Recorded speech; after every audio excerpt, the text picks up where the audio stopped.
역대상 9장 내용입니다. 9장까지 오는데 고생들 많으셨죠? 이 역대상 1장부터 9장까지는 족보에 관한 이야기이기 때문에 굉장히 어렵습니다. 그리고 복잡해 보이기도 하고 또 이해하는 것도 그렇게 쉽지 않습니다. 하지만 어떤 이 흐름이 우리에게 주는 교훈은 분명하다 하는 것을 계속 반복해서 말씀드렸습니다. 9장까지 강조되는 것이 이제 다윗의 이야기, 그 다음에 성전 이야기가 주가 된다는 것을 말씀을 드렸어요. 근데 이제 9장에 넘어와서는 그 돌아온 사람들이 어떤 사람들이냐 하는 겁니다. 자, 이들이 어떤 문맥에서 이들의 이야기가 전개되고 있느냐. 1절을 보면요. 온 이스라엘이 그 계보대로 계수되어 그들은 이스라엘 왕조 실록에 기록되니라. 자, 앞에 계수된 것이 기록됐다 하는 얘기가 나오고요. 그 다음 얘기가 유다가 범죄함으로 말미암아 바벨론으로 사로잡혀 갔더니 과거의 역사를 얘기하는 거죠. 그들이 범죄함으로 바벨론의 포로가 되었다. 그러니까 포로가 된 이유가 뭐냐? 너무 명백해요. 그들의 범죄 때문에 그랬다 그러는 거죠. 그들이 자기 고국에 있을 때 우상을 숭배하고 하나님을 제대로 믿지 않고 선지자들이 그렇게 회개하고 돌아오라고 해도 말 듣지 않고 그래서 결국은 하나님의 심판 아래 바벨론으로 끌려가게 된 것이다 하는 거죠. 자, 이제 끌려갔는데 이 끌려갔던 사람들이 돌아온 겁니다. 그러니까 하나님의 매가 이제 다 끝난 겁니다. 그리고 심판이 다 끝난 겁니다. 그리고 이제 하나님이 회복의 기회를 주셔서 다시 자기 고국 땅으로 돌아온 겁니다. 자, 돌아온 것은 한 1년, 2년 살다가 돌아온 것이 아니잖아요. 70년의 세월이 흘렀습니다. 그러니까 70년 동안 고국은 항폐하게 됐죠. 그들은 바벨론에 가서 뭐 잘 살았어요. 그리고 뭐 많은 사람이 죽지 않았겠어요? 그러니까 돌아온 사람들은 2세들이 돌아오기도 했고 뭐 당대 사람도 있긴 했지만 그러나 당대 사람은 이제 노인이 돼서 돌아온 거죠. 돌아왔는데 그 돌아온 사람들이 어떤 사람이냐 하는 거예요. 이 돌아온 사람들은 결코 쉬운 게 아닙니다. 성경에 보면 이 돌아온 사람들 이야기를 하니까 굉장히 많은 사람들이 돌아왔을 것이라고 생각할런지 모르지만 실제로 간 사람들에 비하면 소수의 사람들이 온 거예요. 그리고 바벨론에서 안주하고 편안하게 생각한 사람은 돌아오지 않았죠. 마음은 돌아가고 싶지만 그러나 다 가면 분명히 고생할 텐데 고생을 생각하고 오지 않은 사람도 많단 말이죠. 이스라엘 사람들이 1948년도에 독립됐잖아요. 독립됐을 때 그때 돌아온 사람들, 이스라엘은 굉장히 세계 각국으로 다 퍼져 있었으니까요. 지금도 굉장히 많은 사람이 퍼져 있고 그러면 그때 그들이 독립되면서 얼마나 많은 사람들이 들어왔느냐. 제가 이스라엘 갔을 때 그 사람들에게 물어봤어요. 얼마나 많은 사람이 돌아왔느냐. 근데 생각보다는 많이 돌아오지 않았어요. 그리고 어떤 사람들이 돌아왔냐면 이 노동자들 또 이렇게 힘이 없었던 사람들 그런 사람들이 주로 돌아왔어요. 그리고 그 사람들이 그 자기 나라를 정말 오랜 세월 동안 나라를 잇고 있다가 찾아가지고 오는 거잖아요. 그러니까 나라를 재건하는 거나 마찬가지잖아요. 근데 그 사람들이 돌아왔고 나머지 사람들은 몸은 돌아오지 않았지만 굉장히 많은 돈을 보내서 밖에 있는 사람은 돈을 보내줬고 그들은 그 돈을 받아서 실제로 몸으로 때우면서 그 오랫동안 다른 나라 속국에 있던 것을 이렇게 새롭게 만드는 작업을 했다는 거예요.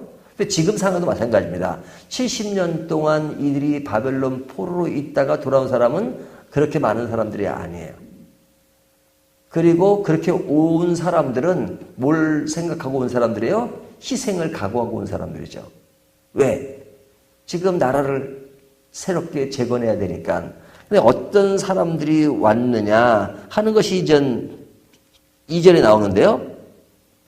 그들의 땅 안에 있는 성읍에 처음 거주한 이스라엘 사람들은 제사장들과 레위 사람들과 느드니 사람들이라 그러죠. 아주 명료하게 얘기하죠. 어떤 사람들이 왔어요? 제사장들, 레위 사람들, 느드니 이렇게 세 종류의 사람으로 분류해서 이때 이 사람들이 왔다 이거죠. 그러니까 이 사람들은 어떤 사람들이에요? 성전과 관련된 사람이잖아요. 제사장, 레위 사람이라고 하는 건 뭐예요? 성전의 일을 맡고 있는 그 제사장들이잖아요. 또 제사장이 아니더라도 성전에 일하는 사람입니다. 그 다음에 이 느디니 이 사람은 뭐냐면 성전에서 잔일을 하는 사람들이에요. 뭐 물을 떠오고 뭐 불을 떼고 할 때 이 사람들이 이 일을 담당했던 것입니다. 그러니까 이들이 들어왔는데 이들이 들어온 숫자가 얼마가 되냐면 13절에 보면 제일 끝부분에 모두 1760명이더라. 그러니까 1760명이 어디에 해당되는 사람이냐. 지금 2절에 말했던 제사장과 레위와 느디닙 사람들이 1760명. 그러니까 1760명이 이 사람들이 들어온 겁니다. 그러면 다른 사람들은 안 들어왔느냐? 다른 사람들도 들어오긴 했죠. 3절에 보면 유다 자손과 베냐민 자손과 에브라임과 므낫세 자손 중에서 예루살렘에 거주한 자는 하면서 여기에 유다 지파, 베냐민 사람, 에브라임 뭐 이런 사람들이 들어왔다는 거예요. 근데 그 들어온 사람이 얼마가 되느냐면 6절 보면 그 형제 690명이요. 또 9절에 보면 그들의 계보대로 계수하면 956명이니 그러죠.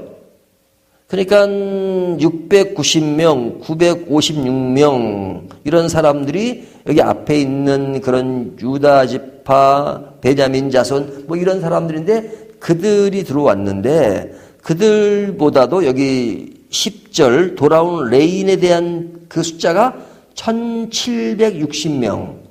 1760명이니까 어떤 이들이 굉장히 많이 돌아온 거죠. 그러니까 성전과 관련된 사람들이 주가 돼서 돌아왔다는 거예요.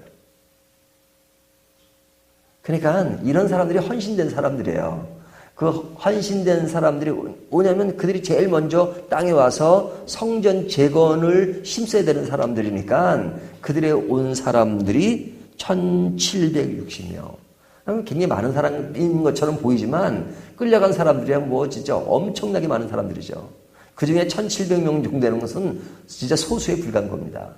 하지만 이들이 그 나라의 항폐함을 또 성전 재건을 위해서 그곳을 일하기 위해서 돌아온 사람들이다 이거죠. 그래서 이들이 돌아왔는데 레위 지파 사람들이 주가 되었다 하는 것을 본문이 이야기합니다. 그런데 우리가 이제 여기서 좀 생각해 볼 것은 굉장히 어떤 생소한 이름이 뭡니까? 느디님, 그렇죠?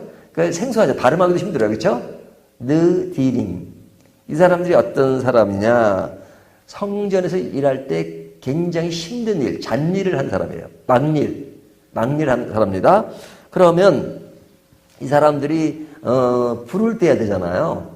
그렇죠? 예를 들면 제사를 드릴 때 불을 태우니까 불을 떼려면 장작이라든지 뭐 이런 것들을 구해서 떼어야 되고 그 다음에 이제 물을 갖다 부어야죠. 이게 동물을 닭을 떠서 씻으려면 물이 많이 필요하잖아요. 성전에 있어서 물과 불이 필요하단 말이죠. 그러면 이스라엘 자체가 물이 귀한 나라예요. 그러니까 물을 기를 때 그들이 뭐 쉽게 물을 길르지는 않을 수가 굉장히 힘든 노동을 해가면서 이들이 이 일을 행한 것입니다. 근데 이 사람들이 어떤 사람이냐? 우리가 여호수아를 보게 되면요. 그 여호수아에게 하나님이 그 가나안에 있는 사람들을 다 죽이라 그러죠. 너희가 순수한 그 하나님이 주신 약속의 땅에서 그 모든 일들을 전개해 갈 때 가나안 사람들의 그런 문화와 영향, 그들의 신앙, 그런 것을 본받지 말라 하기 때문에 가나안 사람들을 배제했습니다. 하지만 그런 와중에 가나안 사람이 죽게 되겠다는 그 소문을 듣고 살 길을 찾은 사람들이 있었어요. 그 사람들이 누구냐면 기브온 사람들입니다. 이 기브온 사람들은 여호수아 군대가 와서 자기들도 죽게 되니까 그냥 아주 깨를 낸 거죠. 깨를 낸 게 뭐냐면 떡이나 이런 걸 막 곰팡이 피게 가가지고 우리가 먼 길을 왔다. 그러면서 우리는 당신들과 하나가 되기를 원한다. 해서 이렇게 약정을 맺잖아요. 그게 기브온 사람들이죠. 기브온 사람들, 가나안 사람들입니다. 이 사람들이 약정을 해서 우리는 당신의 종이 되겠습니다. 우리를 받아주십시오. 우리를 받아주면 우리는 그냥 물을 길고 그런 잔일을 하겠습니다라고 해서 그를 받아들였잖아요. 그냥 여호수아가 속은 거죠. 속았지만 이미 받아들이니까 더 이상 그들을 이렇게 죽일 수가 없는 거죠. 이미 약정을 다 맺은 것이니까. 그래서 그들은 기브온 사람이지만 이스라엘 사람들에게 포함이 되어서 그들이 한 일이 무엇이냐면 그들이 원했던 것처럼 얘기했던 것처럼 물을 길고 그 다음에 뭐 불을 떼고 하는 그런 어려운 일을 했단 말이에요. 그 사람들이 이스라엘 사람들이에요. 그러니까 이 사람들이 굉장히 어떤 힘든 일을 했습니다. 그런데 어떤 일이 벌어졌어요? 바벨론 포로로 가게 됐단 말이죠. 그럼 포로 갈 때 이 사람들 갔을 거 아닙니까? 이 사람들도 바벨론 포로로 갔는데 바벨론이 포로로 가긴 했지만 그러나 바벨론이라고 하는 것은 그 당시에 문화적으로 굉장히 발전했고 문화시설이 이스라엘보다 한결 좋은 시설이었단 말이죠. 그곳에서 70년을 살면서 그들은 물을 길고 어려운 일을 행하는 것이 아니라 똑같이 끌려갔던 사람으로서 그곳에서 그들은 보다 편하게 살았겠죠. 그런데 세월이 지나서 다시 고국으로 돌아가려면 어떻게 되는 겁니까? 고국으로 돌아가면 다시 그들은 물을 깃고 그런 일을 해야 되잖아요. 그러면 지금까지 그런 일을 안 하고 바벨론에서 편하게 살았던 사람들이 굳이 그곳에 가서 어려움을 감수할 필요가 뭐가 있어요? 하지만 이들이 왔다는 거예요. 왔다는 거예요. 왜 왔어요? 자기들의 안위를 편하게 하고 자기들이 뭔가 가면 뭔가 출세하고 성공할 것 같아서 온 게 아니에요. 그들이 온 이유는 딱 한 가지입니다. 하나님의 뜻을 실현하기 위해서입니다. 고생할 거 알면서 힘든 거 알면서 어려운 줄을 알면서 내 개인적인 만족을 위해서 아니라 하나님의 뜻을 실현하기 위해서 성전을 재건하고 그곳에서 일하기 위해서 온 사람들의 이야기란 말이죠. 그래서 이 9장 마지막의 이야기는 우리에게 진한 감동을 줍니다. 지금 1장부터 계속해서 다윗의 이야기 그리고 성전에 대한 이야기를 하고 있잖아요. 역대상이 보여주는 것은 성전과 그 다음에 다윗의 이야기를 통해서 이런 사람들이 모범이 되고 모델이 돼서 우리가 앞으로 이런 일을 행할 것이다 하는 것을 하면서 제일 마지막에 돌아온 사람들이 누구냐? 제사장과 레위인과 느디닙 사람들이다. 느디닙 사람들에 대한 설명은 그냥 이름만 하지만 그 당시 사람은 다 알고 있는 거죠. 그 사람들이 어떤 상황 속에서 배경 속에서 이들이 돌아왔는가. 그렇다면 이들은 정말로 귀한 사람들이죠. 어려움을 감수하고 하나님의 일을 위해서 자신을 버리고 자신을 희생하며 자신을 헌신하며 충성된 마음으로 돌아온 사람들의 이야기, 우리에게 진한 감동을 줍니다. 그래서 이런 이야기가 당대 사람들만 아니라 오늘날 우리들에게도 좋은 모델이 되는 것이죠. 정말로 우리는 무엇에 연연하고 살고 있는가, 무엇에 관심을 갖고 살고 있는가. 우리에게 가장 중요한 것은 하나님의 뜻을 실현하고 그 뜻을 위해서 내가 어떻게 헌신하며 살 것인가 하는 것을 늘 다짐하는 삶, 이것이 가장 아름다운 삶이 아니겠어요? 이것을 함께 실현하는 저와 여러분이 되시기를 주님의 이름으로 축원합니다.